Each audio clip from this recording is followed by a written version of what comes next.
Bonjour Cédric. Bonjour. Alors, le Lyonnais de l'étape. Pareil. Ouais. Une vedette à Lyon. Hein. Non, il n'y a pas de vedette à Lyon. Non, pas dans les médias. Ça fait 2 ans que j'ai commencé, donc j'y vais tranquillement. Comment t'es venu à l'humour? Qu'est-ce qui t'a fait monter sur scène? Raconte-nous un peu. On m'a dit, dans un premier temps, c'était mon entourage, parce que justement, j'ai jamais pris de cours de théâtre, ni fait forcément de scène. Je suis auteur de textes, de pièces de théâtre, de textes de chansons ou autres. Voilà, puis à un moment donné, vu le ton que je mets dans mon écriture, on m'a dit qu'il faudrait peut-être assumer ce que tu racontes. Donc j'ai fait une scène ouverte il y a bientôt 2 ans sur Lyon, à l'Espace Gerson. Ouais.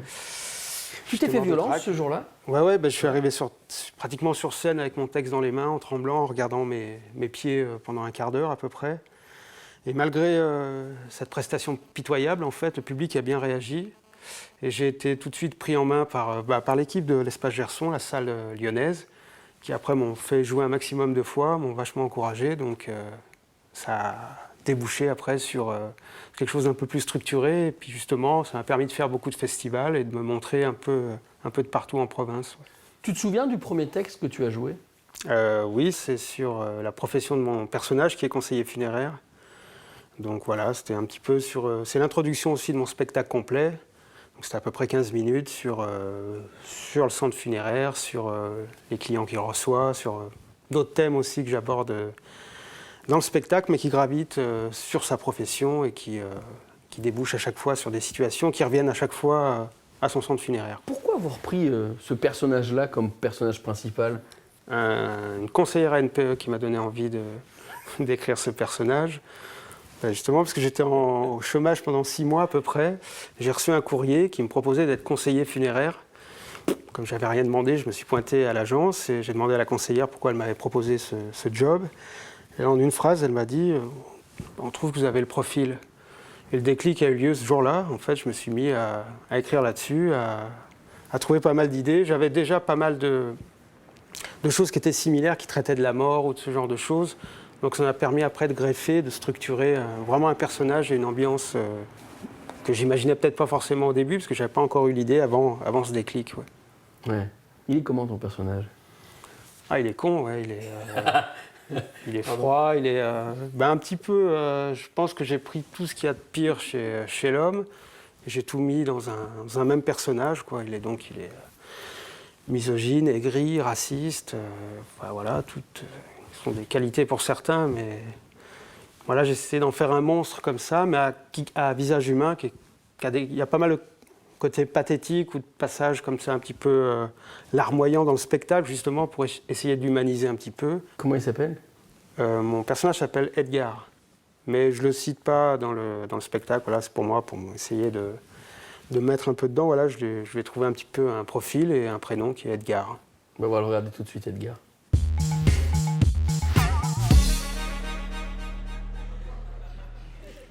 Centre funéraire, mon beau sapin, j'écoute.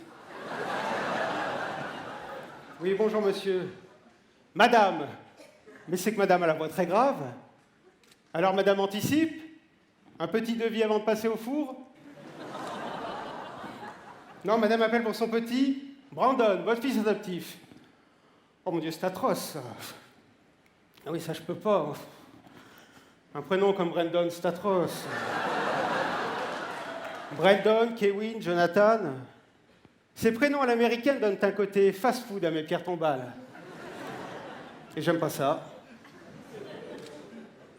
Comme disait cet éminent médecin légiste, le professeur Puzzle, que ce soit un Big Mac ou un Maccabée, ça reste de la viande morte servie sur un plateau. Ah non, commencez pas. Ah non, ne pleurez pas, non. Écoutez, n'en rajoutez pas, ce n'est qu'un enfant adopté. Vous souffrez, vous souffrez. Madame, savez-vous vraiment ce qu'est la souffrance? Si vous aviez accouché, vous le sauriez. Mais soyez philosophe. Mais dites-vous que la vie n'est rien d'autre que la salle d'attente de la mort. Mais dites-vous que le ventre d'une femme n'est rien d'autre qu'un pré-cercueil. Ça y est, ça va mieux? Bon, écoutez, madame, je fais le maximum pour vous changer les idées, alors faites un effort vous aussi. Hein. Allez, la vie est trop courte. Justement, si vous pouviez courter votre chagrin. C'est que j'ai à faire, hein. Oui, il faut que je passe chercher du pain. Du pain? Mais non, chez le menuisier. Ça y est, elle est finie le gros chagrin? Eh ben, c'est fort sympathique. Madame veut? Mais c'est honteux ce que vous nous demandez là. Un tarif réduit? Et pourquoi? Parce que c'est pas votre enfant naturel. Oui, mais enfin, madame, à qui la faute? Non, mais attendez, elle manque pas d'air, la sinistrée du système ovarien.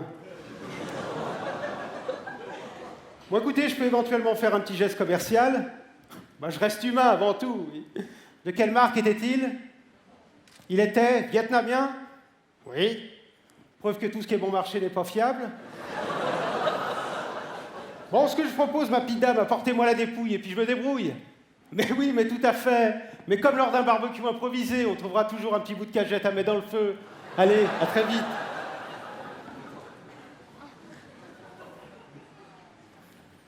Oui, je prends mon métier très au sérieux. On n'est pas là pour rigoler. Enfin, pas tous. Et puis la seule personne vraiment sensible à mon humour, c'est ma grand-mère, que ma moquerie infantile affuble d'un doux sobriquet, Mémé Pampers. Oui, je sais, c'est toujours moins drôle que mes métastases. Mémé Pampers a 90 ans et demi. Et à 90 ans et demi, donc, il m'est plus facile de la faire pisser de rire que rire à pleines dents. Logique. Il faut dire que cette vieille figue avariée a la vessie très expressive. Et signé avec ça. Parfois, lorsque je la pousse en ville, et que subitement une odeur d'égout vient alerter mes narines, je me dis, tiens, il n'y a pas que moi qui pousse.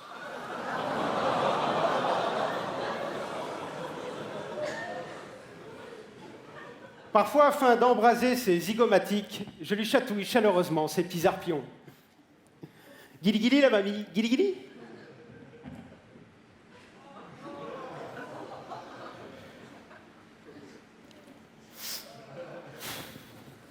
Il te voir, là, déjà un pied dans la tombe et ça se sent, hein.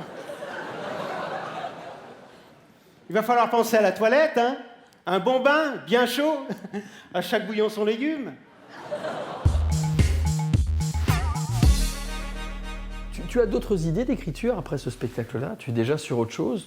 Ouais, j'aimerais bien écrire sur le milieu de l'humour. Je pense qu'il y a pas mal de choses à traiter. Ce qui pousse, toujours poser la question, ce qui pousse les gens à faire rire. Je trouve qu'il y a un petit côté triste par moment, toujours un moment un petit peu de solitude avant de monter sur scène. Des gens que j'ai vus souvent dans un état, moi le premier, lamentable avant de débuter une scène. Et puis je me suis toujours demandé si c'est pas intéressant justement de traiter pourquoi un artiste décide de monter sur scène et de faire rire les gens, alors qu'à la base, lui n'est peut-être pas forcément très drôle. J'ai déjà vu pas mal de choses, donc je pense qu'il y a aussi des travers à traiter. Quel a été ton principal travail, toi? Tu dis donc que tu étais auteur, tu montes sur scène, parce qu'on te pousse à monter sur scène. Et à ce moment-là, pour que les choses deviennent meilleures, qu'est-ce que tu as travaillé? Essentiellement le texte au début. J'essayais vraiment d'avoir un texte dont je sois un minimum fier. Donc à chaque fois, j'avais une exigence vraiment. Je voulais que ce soit écrit de manière très précise, très structurée. Et puis après, l'aisance sur scène ou le personnage, c'est venu après. Ça vient avec la bouteille ou il y a vraiment des techniques? Non. Enfin, moi, ça vient avec la bouteille. Je pense que j'y suis pas encore arrivé. Voilà, j'ai jeté une bouteille à la mer qui n'est pas encore venue jusqu'à moi, mais j'essaie vraiment j'ai tout misé sur le texte dès le départ. Ouais. Ça a fait illusion pendant un moment. Et puis après, plus j'ai joué devant des salles importantes, et plus je me suis rendu compte que le texte ne suffisait pas, qu'il fallait autre chose derrière. Donc là, effectivement, c'est vraiment en apprenant sur le tas que j'ai essayé d'avoir un rendu un peu plus intéressant sur scène. On parle de ton humour comme étant corrosif. Et à tous ceux qui font de l'humour noir, on a envie de demander, est-ce qu'on peut rire de tout? La question qu'il faudrait se poser actuellement, c'est plutôt est-ce qu'on peut rire de rien? Parce que justement, rire de tout, c'était jouable ou possible il y a encore quelques années en arrière. Là, je me suis rendu compte qu'effectivement, moi le premier, même quand j'ai débuté, j'avais du mal à faire passer certains sujets, en particulier les sujets sur les religions, sur la maladie. On n'avait pas le droit de traiter, on était à l'aise sur certaines maladies, moins sur d'autres. Donc on ne m'a pas censuré au début, mais on m'a quand même dit, si vous pouvez enlever cette partie du spectacle, ça nous arrangerait. Donc moi d'office, je pars du principe qu'il faut essayer de rire de tout. Peut-être une manière de le faire aussi qui est à travailler. L'humour noir peut, à mon avis, s'ouvrir sur plein de styles différents, peut aller dans l'absurde ou dans le brutal, dans le poétique.